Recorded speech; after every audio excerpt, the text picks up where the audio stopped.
Apakah rokok itu haram, makruh, atau bahkan hukumnya halal? Berikut ini penjelasan para kiai dan para ustadz.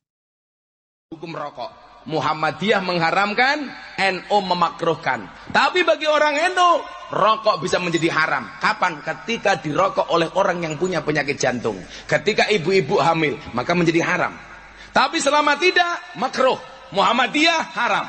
Gara-gara itulah saya mengatakan orang NU masuk surganya lebih dahulu dibandingkan Muhammadiyah. Kenapa? Karena imannya orang NU lebih kuat. Kenapa Muhammadiyah mengharamkan rokok? Karena Muhammadiyah takut dengan peringatan pemerintah, rokok itu membunuhmu. Sementara orang NU nggak percaya, yang membunuh bukan rokok, tapi malaikat Israel alaihi salam.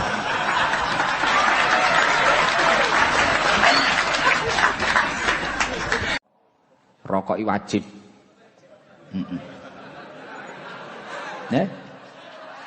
Ya nom-noman orang rokok iki apa lho? Paru-parumu kok nggih apa? Ngono lho. Apa ya fungsi? Lah iya. Iki karo nakoni aku tak ngerokok ora apa-apa ya.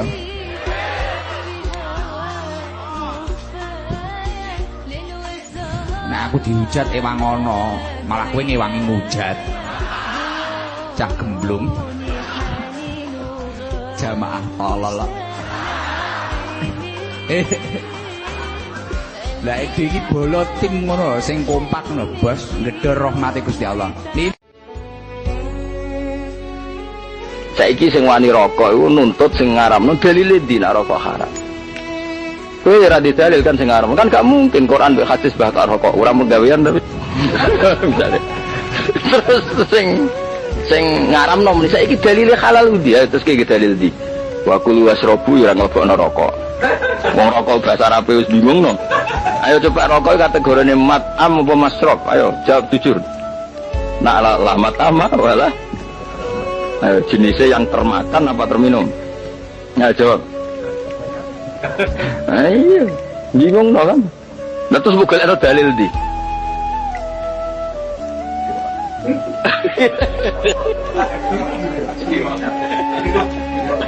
Saya rano bahasa Arab, beda Islamis. Sing rokok es karepe ngono, sing ora karepe ngono. Kowe mati ya do mati dhewe-dhewe. Ustaz, tolong tunjukkan dalam Al-Qur'anul Karim mana ayat tentang rokok. Waduh. Susah ini kalau dapat orang pinter kayak gini. Tolong tunjukkan di Al-Qur'an kalau beras itu halal.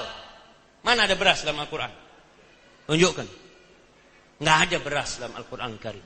Sebagaimana tidak ada rokok dalam Al-Qur'an Karim. Karena Rasul SAW tidak pernah makan beras selama hidupnya. Nggak ada beras di Madinah. Nggak ada beras di Mekah. Tapi Islam datang untuk alam semesta ini.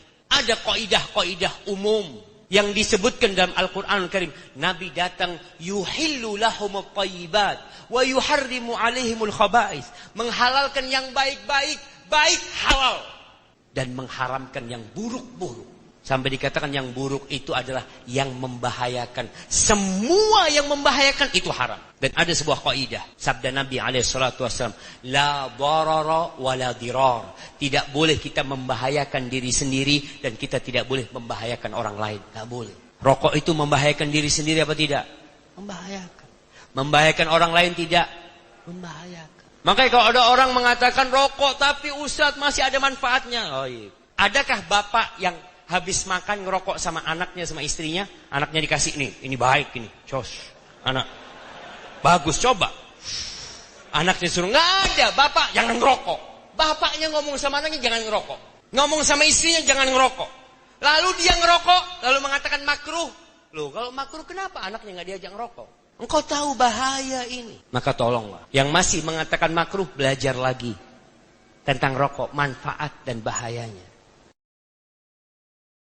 Apakah ngisap rokok itu berpahala? Saya akan jelaskan dalam 4 poin, lengkap dengan semua dalil dari Al-Quran dan juga penjelasan sains. Pertama, karena dia membinasakan. Dalilnya di surat Al-Baqarah ayat 195. Wala tulqu bi'aidikum ila tahlukah. Jangan kamu jerumuskan dengan tangan-tanganmu sendiri kepada kebinasaan. Fakta membuktikan, pertama, ijma kesepakatan semua dokter bahwa rokok itu membahayakan. Nggak ada dokter yang membolehkan. Yang kedua, data dari WHO sendiri tahun 2025. Per tahun, ada korban jiwa lebih dari seorang. Alasan kedua, karena rokok termasuk khaba'ith. Dalil pengharamnya ada di surat Al-A'raf ayat 157. Wa yuharrimu alaihimul khaba'ith. Dan dia Allah mengharamkan segala jenis khabith. Rokok termasuk khabith yang buruk, berbahaya. Fakta berbicara, rokok mengandung 70 bahan kimia penyebab kanker. Dan ini bahkan nggak ada di hal-hal yang haram lainnya, seperti babi, khomer. Bahkan jika dikonsumsi terus-menerus, rokok disebut lebih parah dibandingkan khomer dan babi. Yang ketiga, unsur tabdzir atau pemborosan. Dalil pengharamnya ada di surat Al-Isra ayat 26-27. Larangan membuang-buang harta. Karena yang membuang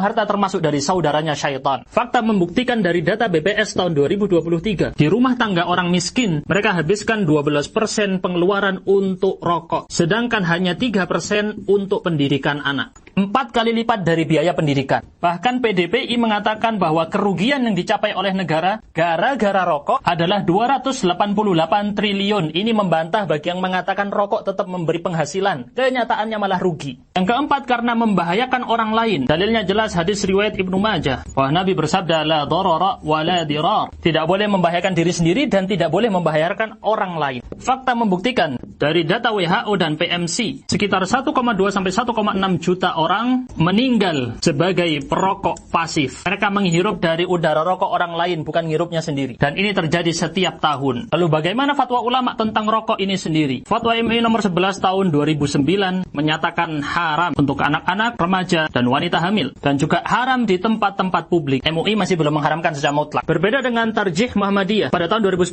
mereka mengharamkan rokok, dan pada tahun 2020 mereka mengharamkan vape. Bagaimana dengan lembaga fatwa di Arab sana? Lembaga fatwa Arab Saudi jelas mengharamkan. Begitu juga dengan lembaga fatwa dari Mesir, menyatakan haram juga. Termasuk negara-negara tetangga seperti Filipina, Singapura, Malaysia, dan banyak sekali negara lain, semuanya mengharamkan. Yang perlu dicatat ada fatwa dari Al-Azhar yang jelas mengharamkan bukan hanya rokoknya saja, tapi juga bagi yang membeli, menjual, dan memproduksinya. Lalu dengan semua banjir data dan fakta ini, apakah masih mau dikatakan menghisap rokok itu berpahala? Coba dipikir ulang. Bagaimana membantah orang yang mengatakan hukum rokok makruh, bahkan ada yang bilang sunnah? Siapa yang bilang sunnah?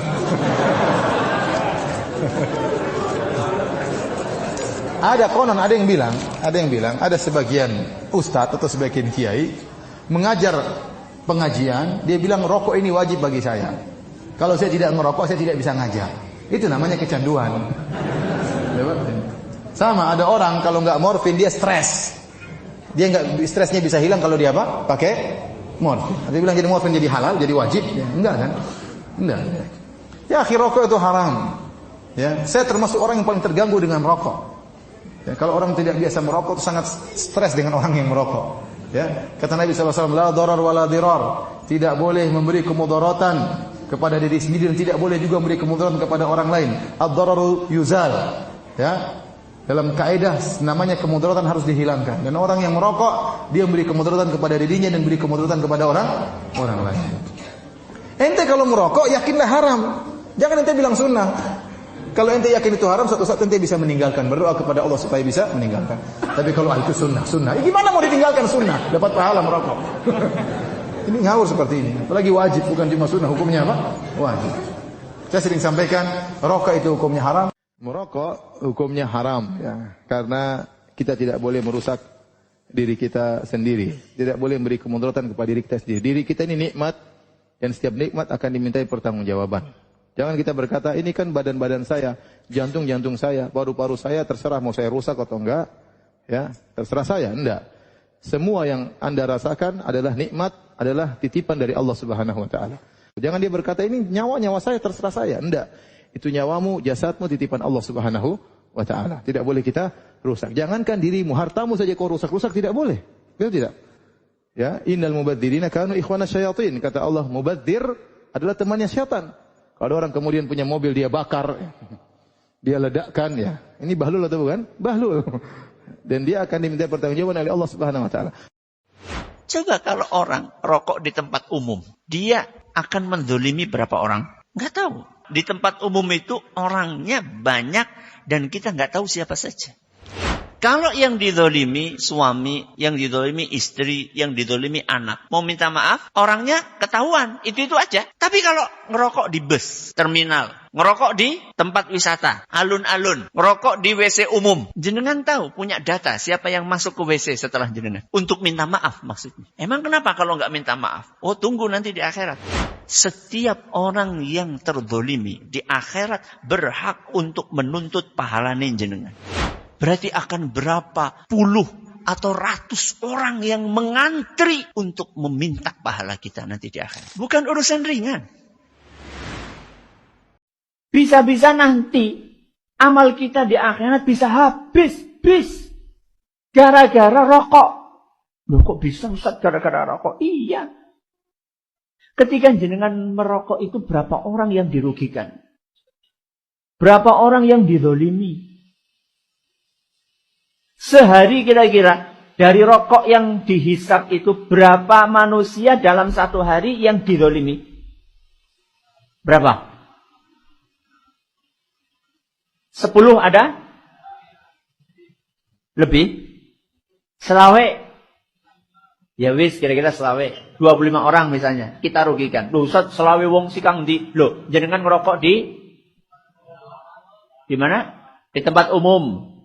Ya. Tempat umum itu bisa terminal, bisa alun-alun, bisa pasar, bisa kamar mandi, WC, itu tempat favorit. Itu dari sekian banyak orang yang menghisap asap rokok, semuanya berarti jenengan dolimi. Katakanlah satu hari 25 orang yang didolimi, perokok pasif. Katanya perokok pasif itu lebih bahaya daripada perokok aktif. 25 orang ini dizolimi. Itu satu hari.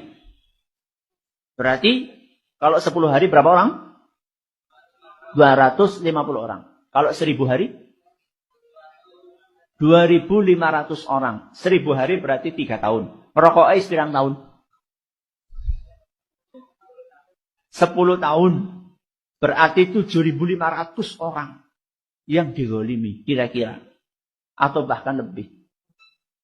7500 orang nanti di hari akhirat akan nuntut. Aku mien meriang gara-gara kok. Aku mien paru-paru gara-gara kok. Aku mien kena jantung gara-gara kok. Ayo bertanggung jawab. Sing rokok kepriye? Lho kepriye tanggung jawab orang dokter jantung nang kene? Kenapa enggak ada? Ini akhirat, ini lagi ngomongin akhirat. Bukan ngomongin sekarang, ngomongin nanti di akhirat. Anak-anakku sakit gara-gara kamu. Mana pertanggung jawabannya? Ya terus kepriye maning? Ya wis kene pahalane. Pahalane iya. Penebusan dosa nanti pada hari kiamat, perbuatan zalim itu dengan pahala. Pahala kita akan dicabut oleh Allah Subhanahu wa taala. Berapa orang tadi? 7.500 orang ngantri. Semuanya minta jatah pahala kita. Apa kira-kira cukup pahalanya gue bagi wong 7.500? Kurang. Berarti pahalanya entong. Terus nembe wong 500 sisa pira? 7.000 isi pada ngantri urung oleh jatah pahala terus kepriwe Ustaz? Dosa orang 7.000 tadi akan dicabuti oleh Allah kemudian dikasih kepada jenazah.